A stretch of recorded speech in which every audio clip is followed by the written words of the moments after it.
सही बच्चों को नमस्कार। बात हो रही है सिंगेज अलजेब्रा की, जिसके चैप्टर 9 प्रोबेबिलिटी की हम बात कर रहे हैं। प्रोबेबिलिटी फर्स्ट पार्ट, जिसके कंसेप्ट एप्लीकेशन 9.1 एक्सरसाइज की हम बात कर रहे हैं। तो देखते हैं उसका नेक्स्ट क्वेश्चन। देखिए, इसका पहला क्वेश्चन कहता है कि which of the following can not be valid assignment of the probability of four outcomes of sample space S is equal to ω1 ω2 up to ω7। और कुछ असाइनमेंट्स लिखे हैं और उनमें ω1 ω2 की प्रोबेबिलिटी लिखी हुई है। तरह समझने की कोशिश करो। यहां जो सैंपल स्पेस है वो दिया है ω1 ω2 ω3 ω4 ω5 ω6 ω7। ठीक है, हम इनकी बात नहीं कर रहे हैं। इसमें कितने सैंपल पॉइंट है? 7 है ना। और हम फार्मूले की बात नहीं कर रहे हैं। हर एक सैंपल पॉइंट के होने की प्रोबेबिलिटी कितना होती है?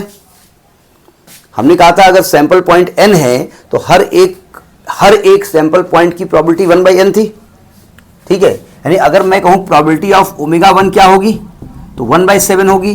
प्रोबेबिलिटी ऑफ ω2 क्या होगी तो 1/7 होगी। इसी प्रकार से सब बराबर होंगी और ω7 की वैल्यू भी 1/7 होगी। क्यों? अच्छा, दूसरी बात, अगर चूंकि सबकी प्रोबेबिलिटी आप लिखे हैं, अगर हम सबका सम कर दें ω1 plus probability of ω2 up to probability of ω7, तो ये सम कितना आना चाहिए? ये सम 1 आना चाहिए। यहां तो आएगा ही, अलग की बात है। ठीक है, आपके पास इन्होंने ABCD दिया है। ठीक है, अब 1/7 को डेसिमल में भी लिखा जा सकता है। ठीक है, अब जरा समझिएगा।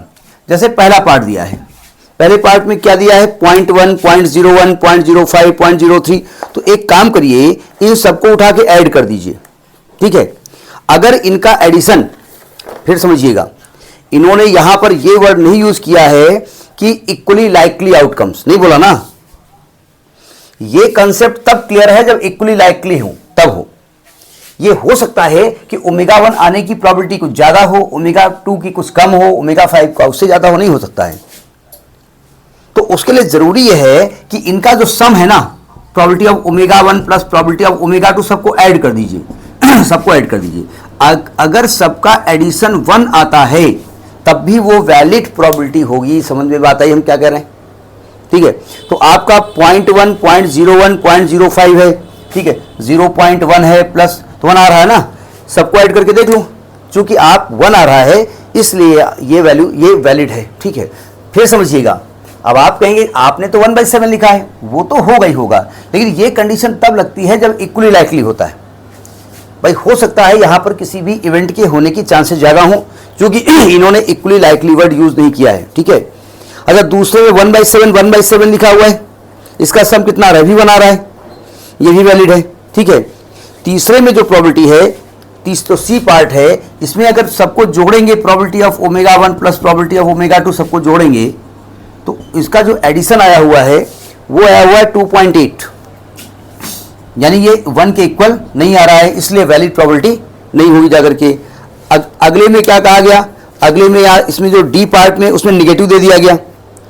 निगेटिव प्रोबेबिलिटी हो नहीं सकती भाई, कोई इवेंट नहीं हो सकती, इतना हो सकता है, लेकिन निगेटिव थोड़ी हो जाएगी। और अगले में आपका 1/14 लेकर के आ रहा है, इनका सम निकालो तो इनका सम 15/14 आ रहा है। जो अगला पार्ट है, प्रोबेबिलिटी आप ω करेंगे तो 15/14 आएगा, जो कि ग्रेटर देन 1 है। ये भी वैलिड प्रोबेबिलिटी नहीं है। बात समझ में आ गई कि नहीं आ गई? ठीक है, ये छोटा सा क्वेश्चन है। ग्रेटर देन ज्यादा आ रहा है क्या? हाँ, ये ठीक है ना, ये ग्रेटर देन 1 है इसका, क्या गलत? अब एक जगह लिखा हुआ है इसलिए हमने लिख दिया। आप एक बार सम कर लीजिएगा। ठीक है, इसमें इसका सम करके देख लीजिएगा। ठीक हो, तो मैंने ऐसे लिख दिया है, हो सकता है कैलकुलेशन मिस्टेक हो, लेकिन ये 1 नहीं आ रहा है, इसलिए वैलिड प्रोबेबिलिटी नहीं है। समझ में आ गई बात? नहीं आ गई?